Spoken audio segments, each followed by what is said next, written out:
Hi there, just a bit of an update for you in terms of overall progress. As you can see, I've got the base undercoating largely complete. There's this little guy here that still needs to be done. This is the resin printed tank. It's probably a little bit small, so I may actually upscale it yet again. If you look at that against the size of the figure, maybe could do with being a little bit bigger. Anyway, I've cleaned off all of the supports. Obviously not prepped it properly for painting. I did suffer one little casualty, which is why I've put a bit of green stuff in there to recreate the tank track. One other thing I thought I'd give you a bit of a heads up on is this tank, the First Corps Mark 6 with the probably unhistorical gun. What I've actually done is to do a couple of things here, which I thought you might be interested in. One, I've replaced the barrel with a metal basically a commercially purchased spear that I've obviously trimmed off. I put a small Dremel drill bit in and just inserted that into the barrel, or into the main sort of stem of the gun there. The reason I've done that is just frankly the normal barrels end up getting bent and they just look very silly after not too long. I've put an oversized piece of green putty on the front there, which I'm going to trim down just to make the proper sort of cowling for the end of the gun. I've left the crew separate. I'm going to try and go to colours this year and pick up a suitable tank crewman figure. Then the other thing I've done, as you can tell, if I just tip that around a bit, is I've popped some rare earth magnets in, made sure that obviously I've got the polarity right, and then they fit on quite nicely. They still allow it to turn. So I'm just going to finish those ones off in terms of the undercoating and then commence the painting. Just a word on undercoating, especially on vehicles. I find that I have to go over, because I like to paint mine on, I have to go over a couple of times, and you can see I've got a little section there that still needs to be addressed. So I'll do a little bit of final touch up on that vehicle. The other thing I've been doing is a similar sort of thing with the actual figures themselves, just going around checking that I've got all of the base coat on. I think it's really important to get the coverage right. Now it's probably not obvious either in terms of from the camera, but what I've started to do is group the figures into units whereby I've got a nice variation in terms of the pose, and I've just simply marked the bases with an indication as to what squad they're in, or section in British parlance. So we've got 1, 2, 3, 4 here of the F zones or the elite light infantry. I've got a couple more over here, which are what I would call the standard mountain infantry.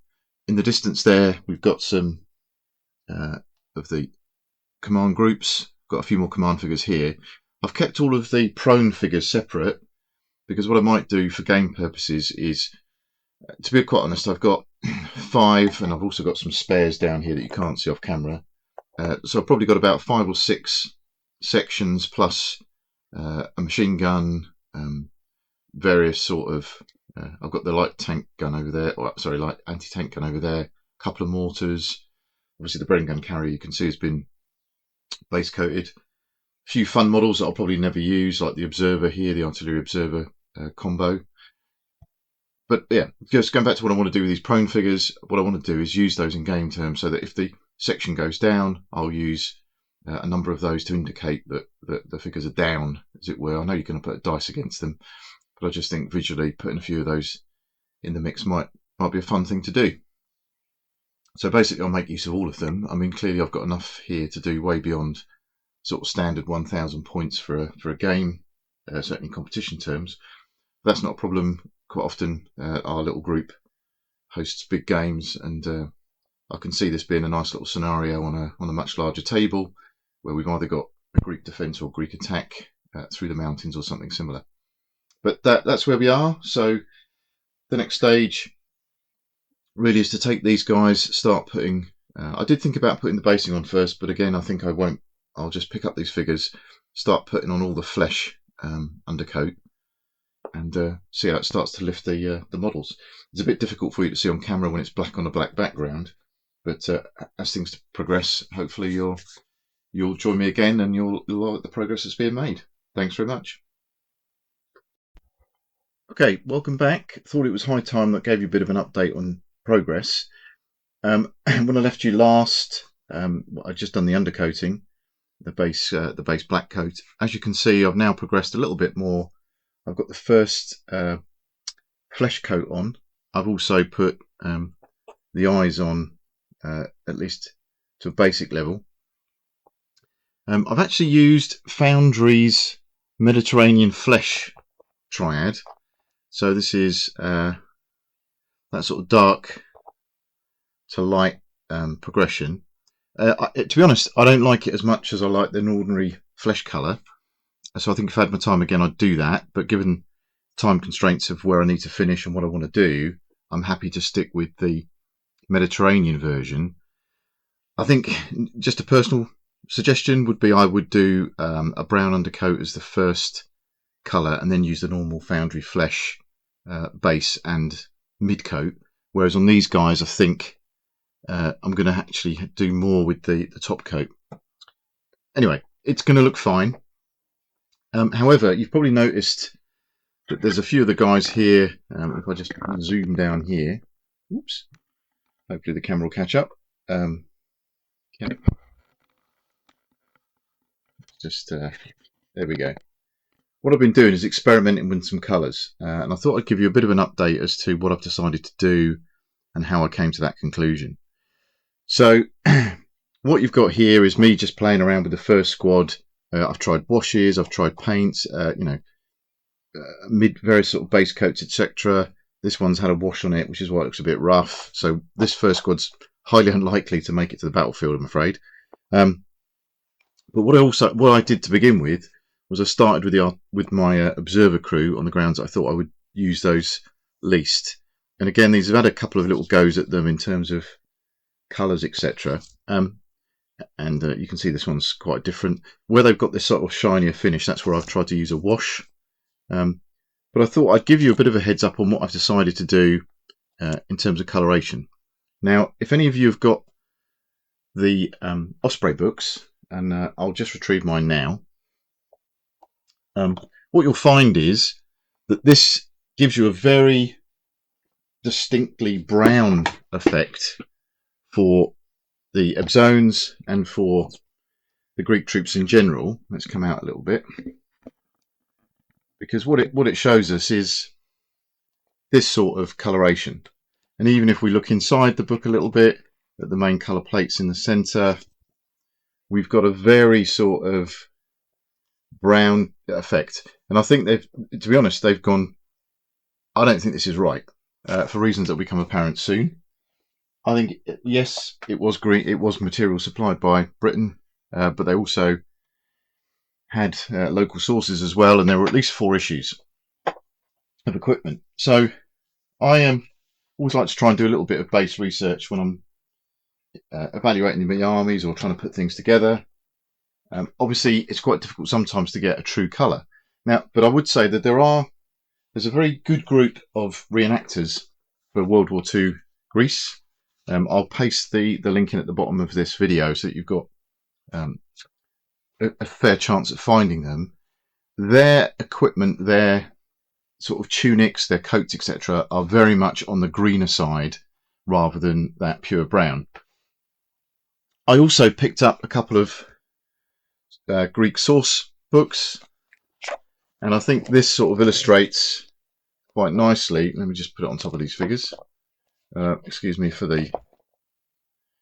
this sort of coloration just illustrates quite nicely where the Greeks themselves are coming from. There's a load of pictures in this book. I've translated this very badly, and I'm not going to try and do justice to the Greek, but it's Megales Mikes, I think, is the core title, and I've translated this pretty much as major battles of the period, and what the Greeks call the Epic of Northern Epirus, i.e. Northern Greece. I've chosen this because, as I said, it was more about, for me, the army colours, and I've also got some nice little pictures there about the type of colour we're going to need for the artillery and various other pieces. I've sort of supplemented that with a couple of other things. Again, another Greek source book here. What I'm going to do actually is take some of these pictures, take some of these the text and pass it through an AI parser to see what I can do and help me out with the translations. But you'll tend to see, and apologies for my lights here causing problems, there are some sort of browner hues, but really we're talking green as the primary colour. One last thing to point out is I picked up a special army plate as well about a Greek soldier, and again we've got a bit of a, this is a slightly browner version, but I'm happier that in general we're picking out a green shade rather than a tanny brown shade. Let me just stand these guys back up that I've just destroyed. I also did a bit of online research, and it was recommended as a base coat a US olive drab, which is a Vallejo paint, 7889. I've also got various paint sets that I bought from the manufacturer, in this case Great Escape Games, and I think I'd also picked up another set elsewhere. So what I've decided for the majority of the troops is that they will have a drab undercoat, which looks like this. Oops, excuse me. So that's what you end up with, a very much a browny sort of colour. The mid coat is going to be a base coat from one of the other sets that I picked up, which is just a green khaki. And as you can see, this is a MIG paint, and I think that's actually the best choice. And it doesn't come out too badly if you have a look here. I'm going to do some highlighting with what was supposed to be the mid coat of the triad, which is this, again, khaki green, but this is number 3. So again, this is actually labelled as 1939 to 1942. It's probably not easy to read on the video, but I think that these two together, and this is a RLM 83 MiG 56 paint, is going to be the primary colour. This is the highlights. Where I've got trousers on the figures, I'm going to go for the original Great Escape Games sort of triad setup, where we've got an AK triad, we've got AK 3116, oops, a 11427, and then at the top coat where I want to highlight, we've got, an AK 11428. So I'm very happy with that for the green parts of the figure. The helmet's a little bit different. The helmet's going to be an AK 11410 or 410. But I'm very happy with the green parts of the figure being in that sort of coloration. I don't know how clear that's come out on the screen. I haven't done this guy's face yet, which is why it's looking a bit rough. But I have been playing around with the figures, trying to get the right colour blend. And I think for me personally, that's going to work quite nicely. Where I want a browner look, there is an option that came with the Great Escape Games series, and I'll just retrieve that off camera. So we've got what they actually recommend is this brown base for the coat and a khaki or an ochre khaki on top. I've tried that and it looks really quite light, to the point at which I don't like it, but it is there as an option. What I'm going to do is take the pouches. This big pouch, when you look at it online, is actually a sandy sort of browny colour. So some of the equipment, that big pouch in particular, is going to get that treatment, but most of them are going to get variations on a theme. And if I want to make it slightly browner, this is not a bad option, as I say earlier. And then we've got this green to mix in. And I think there were at least four issues of clothing connected to the supply of uniform material, and that's where I'm going to go with it. I've used the same light sort of greeny effect here, because as you saw from the photos, we've got very much a light kind of coloration on some of the armour, and sorry, not the armour, but some of the weaponry that was used. My vehicles are going to be two-tone. This is a standard British-Russian uniform green colour, which is, I believe, this one here, which is again a Vallejo colour. What I tend to do, and what I'm going to use for the highlight colour is probably mix these two together so that it becomes more of a browny sand colour. So that's going back to the main triad. What I tend to do is I'll get a highlight, a little bit of white, put it in the Russian green and highlight this up, because I quite like that effect with a bit of depth to it. But I'll show you guys a little bit more about that as we progress. Standard approach to the way I do things: paint inside out, as I've shown some of you before in some of the videos. So this is the first stage, flesh colour going on here. It's quite not weak, but I'm not bothering too much about life in general around tidying that up. I've put the eyes on, as you can see, hopefully when it catches. There we go, a little bit anyway. As you can see, that left one is quite sort of blind, is it? Quite starey. When I get the small brush in there and actually put the mid coat of flesh on, I'll tidy that up. Sometimes what I also do is go around after I've done the eyes and just tidy that up with the base coat. So something like that might get a bit of base coat around it, just to narrow the eye and make it a little bit more proportionate. But that's it. So that's where we are at the minute. I've done pretty much way more than I'll need. There's a second tranche up there. I've done that, obviously, that resin printed vehicle as well. So what I'm going to do is just show you the effect quickly of taking one of these figures with the olive drab undercoat, stick on the first main colour in the triad, the green khaki, and just show you what that sort of looks like. So off camera I just squirted a bit about into the tub there, but as you can see it's quite brown. So I've also been using an Artisopus brush, which is a little bit different for me. This is an M series brush, and I'm probably using it wrong for reasons that I'll explain shortly. This M series is actually all about, put my finger there so you can see it, it's got a short head in terms of the brush length, and it's designed for highlighting. And probably what I'm about to do in terms of taking this figure is not correct, because I should be keeping the paint at the top of the brush, and you know, taking advantage of the fact that it gives you a thin line. What I've actually been doing is using it as a standard brush, and it's probably just going to shorten the life of it, because the paint's going to get into the head and make life difficult. But I'm quite liking it. And again, I'm quite rough when I do this. Because just lately I've been concentrating on speed more than anything else. As I said, I've been a bit behind on this project. I've had too much paid work to be getting on with. But you can afford to be fairly loose with this, because we're going to put some highlights on as well. I'm just going to try and pick out a few of the larger areas. It's quite watery, this particular paint, so I trying to keep it a bit light. Again, I'm not worrying too much about fine detail here. I'm just going to go for a bit of a general impression.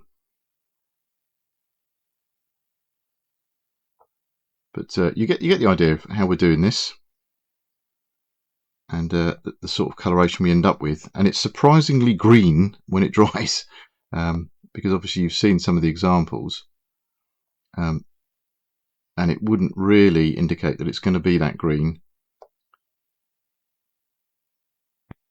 But as you've seen, it is. And again, I'm going to do this sort of first stage of painting, and then I'm going to see how that behaves itself, as it were, before moving on to tidying up some of the flesh. And again, trying to minimize the times when we go over stuff that we've, or potentially risk compromising something that we've already painted. And again, this is a little bit more challenging because I am doing it at arm's length, but you know, you get the general idea of what we're doing. and make sure we cover into there, and basically rinse and repeat all the way around the army. But that will actually dry quite nicely, and I'll do a few more, show you some more interesting stuff next time. See you soon. Just before I finish this video, I thought I'd show you this page, which is a Facebook page of the World War II Greek reenacting team from 1940. As you can see, there's quite a lot of content on here. When you look at the actual equipment, the uniforms, etc., sorry you're getting a bit of a spot there from the lighting I've got, but you can tell, again, very much towards the greener shade. I should also point out that the shade that we're talking about here is not just necessarily a World War II shade, because we were providing, or I say we were, Britain was providing equipment to the Greeks pretty much from World War I onwards. So there's a chance that some of the material is actually a World War I khaki, which is actually much greener than the later World War II khaki. The other thing is just to shout out to these guys. This is where I've ordered a lot of my source information from. It's obviously a Greek specialist. It's based in Greece, but they do have a lot of multi-language books from all over Europe and beyond, and the postage service is excellent, and it hasn't really been too costly to get material sent across. What I'm going to do a little bit later on is show you some of the other source archive pictures that I've used. I've picked up this book, which is Images of War in the Balkans. This is quite interesting in that there's a couple of pictures in here about the armour, and there's actually a picture which I'll try and find quickly, of the Dutchman, the actual light tank, the Vickers light tank specific model. So let me just see if I can quickly locate that. The interesting thing as well, obviously, is there was a lot of antiquated armour kicking around, not just in Greece, but around things like, you know, Yugoslavia, etc. And I just think the whole sort of setup makes for a much more fun game, and there's no sort of super tanks in the way that you're perhaps used to from what I would call a Normandy-centric sort of viewpoint.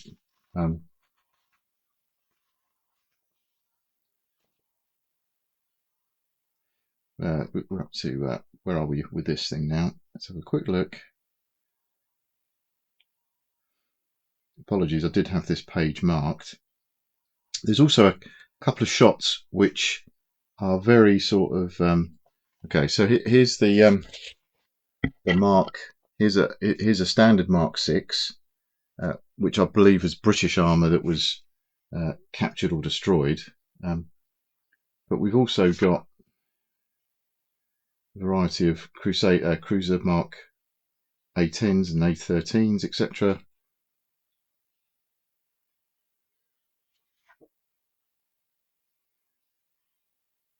British Bren gun carriers, or British supplied Bren gun carriers, I should say. Oh, hang on. I think it's a fairly obscure photo, which I'm just getting to now. So here we go. Apologies for the quality of this, but you can see down here a Dutchman.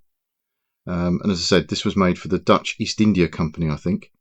And this is what actually became the 19th Motorised Division, or the Greek 19th Motorised. When my guys get onto the tabletop, what I'm actually trying to emulate is the 1st Cavalry Division, which was equipped with the Vickers tanks, but also had accompanying Ebzones or light infantry. So again, trying to sort of keep it reasonable in terms of the historical side of things. But obviously you can see the difference here in the two sort of tank types. And actually, you know, there's no reason why the latter version isn't appropriate, but it was post the start of the war, whereas these were obviously equipping the Greeks at the start of the war, albeit in very small numbers. I think about 14. So anyway, close the video there. What I'm going to do next is try and finish off all of these guys in terms of the green, or the greener style of the outer coat. I'll put the mid coat onto the trousers effectively. I'm going to do the unique sort of hat there that we've got with the black tassel. I'm going to do that in a dark green as per the helmet. I'll do that to the whole army and give you guys a look. One last thing, I'm thinking of taking this guy or someone similar. He needs quite a bit of tidying up on his face, and actually trying to put him in here as the crew. I actually forgot to pick up a crewman at colours. What I'm thinking of is just taking this guy across at the midriff and sticking him in there. So I've got a few of the figures like this, so I don't think I'm missing out too much in terms of figures that I might want for command or similar. It's not a tank figure, but again, this is about having a bit of fun as well as playing the game. So see you shortly.